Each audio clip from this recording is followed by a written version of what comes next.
Right now, the average vehicle on American roads is 12 and a half years old, and replacing a failed engine in your Ford or Chevy runs anywhere from $1,200 to over $10,000.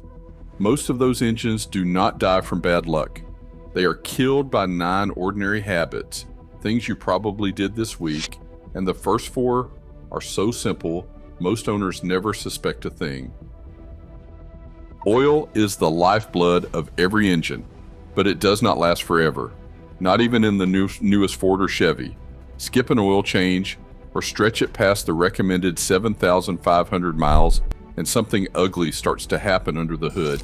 The oil begins to break down, thickening into a dark, sticky sludge that looks and feels like tar.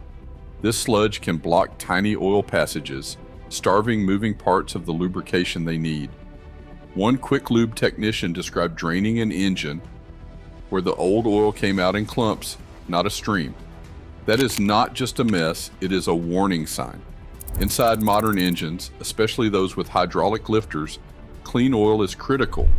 When those lifters do not get enough clean oil, they can collapse or seize up, leading to ticking noises, rough running, and eventually catastrophic failure.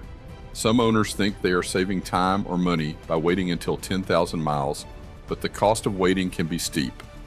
A simple oil change might run $50 to $100, but if sludge clogs the lifters and causes a breakdown, repairs can soar into the thousands.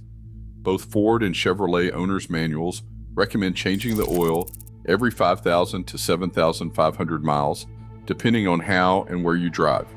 The difference between an engine that lasts 200,000 miles and one that fails early often comes down to this one habit. Stick to the schedule and check the oil at every fill-up. If the oil looks dirty, thick, or dark, it is time to act before small neglect turns into a big repair bill. A Ford EcoBoost engine can look and sound perfectly healthy until one day a small drop in coolant starts a chain reaction that ends with a dead engine. Coolant, or antifreeze, is the brightly colored liquid that keeps your engine from overheating.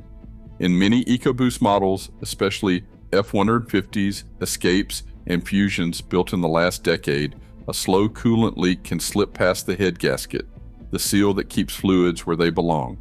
When this happens, coolant mixes with engine oil, turning the oil into a cloudy, milky mess. That contaminated oil cannot protect moving parts.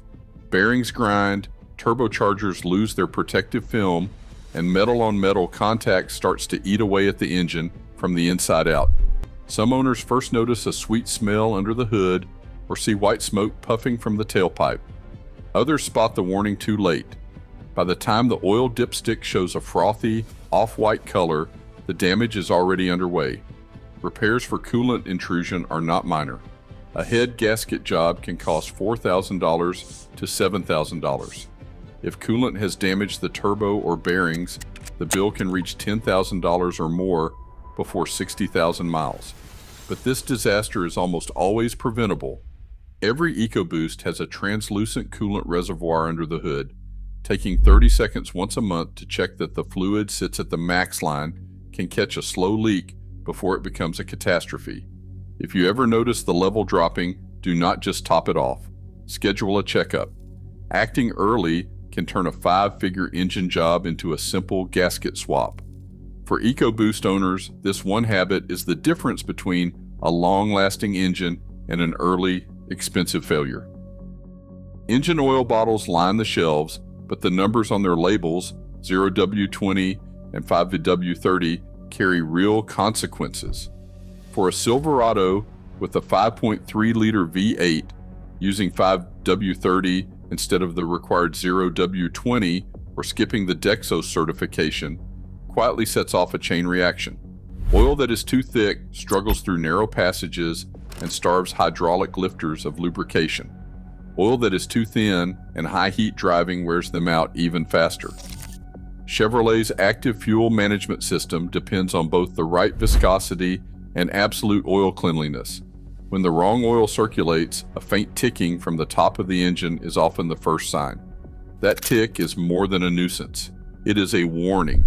If ignored, AFM lifters can collapse, leading to rough running, misfires, and repairs that start at $4,000 and can climb past $12,000 if the camshaft is damaged. One Silverado owner's invoice told the story.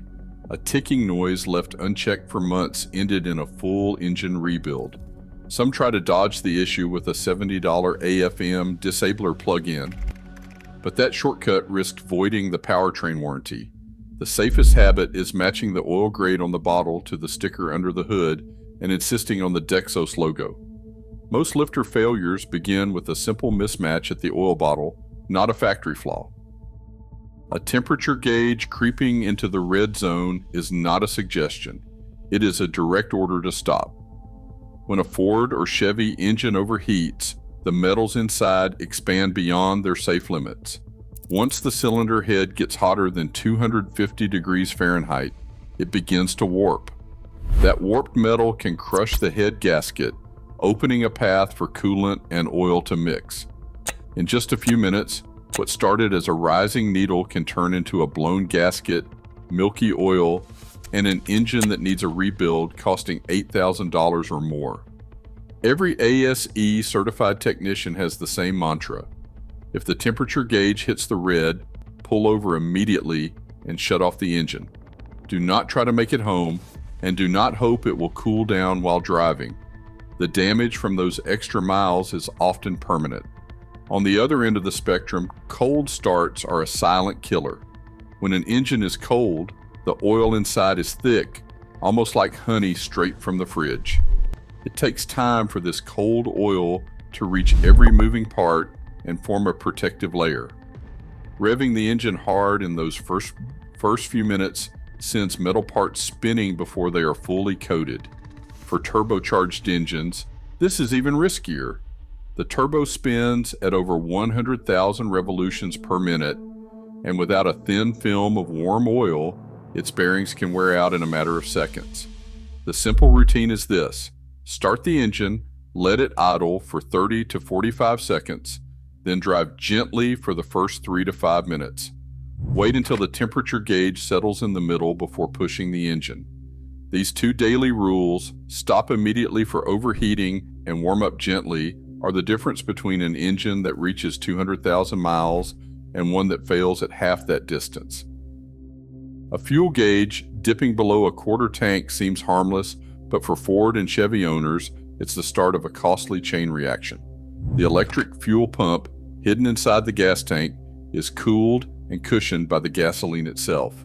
Drop below that quarter mark and the pump runs hotter, sometimes 30 to 40 degrees hotter, because there is less fuel to soak up the heat. Over time, that extra heat wears out the pump's motor and insulation. Mechanics see it all the time. A rural driver's invoice for a $700 fuel pump swap, plus clogged injectors from sediment sucked in when the tank ran low.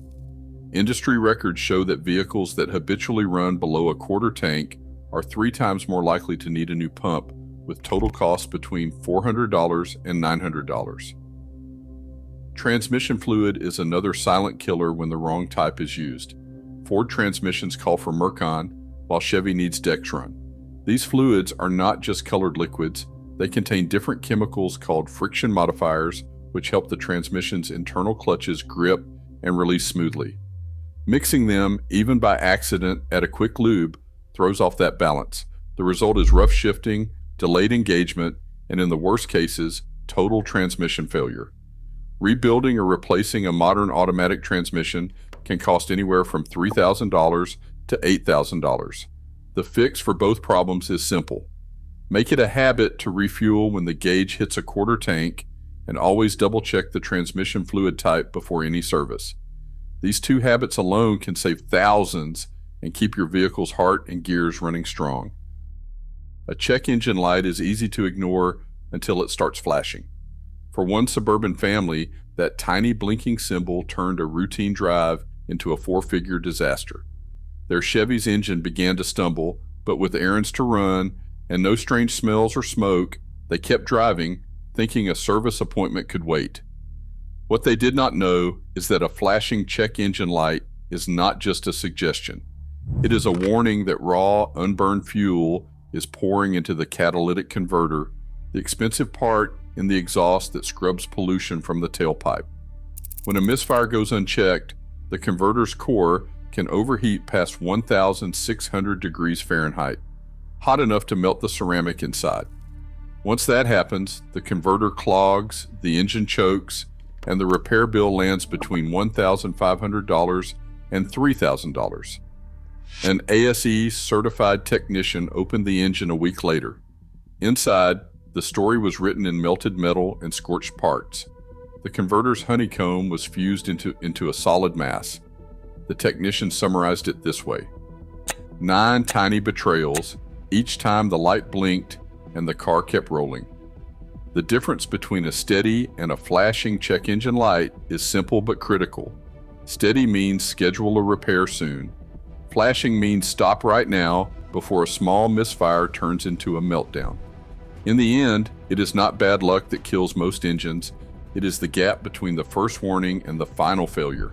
Every owner gets those 9 tiny betrayals. Ignoring them is what turns a $100 fix into a $3,000 teardown. Right now, a single overlooked habit can turn a reliable Ford or Chevy into a $10,000 problem. Yet most engine failures are preventable, and they do not require special tools, just a few minutes and the right choices. In today's market, basic care isn't a chore, it is the smartest investment you can make.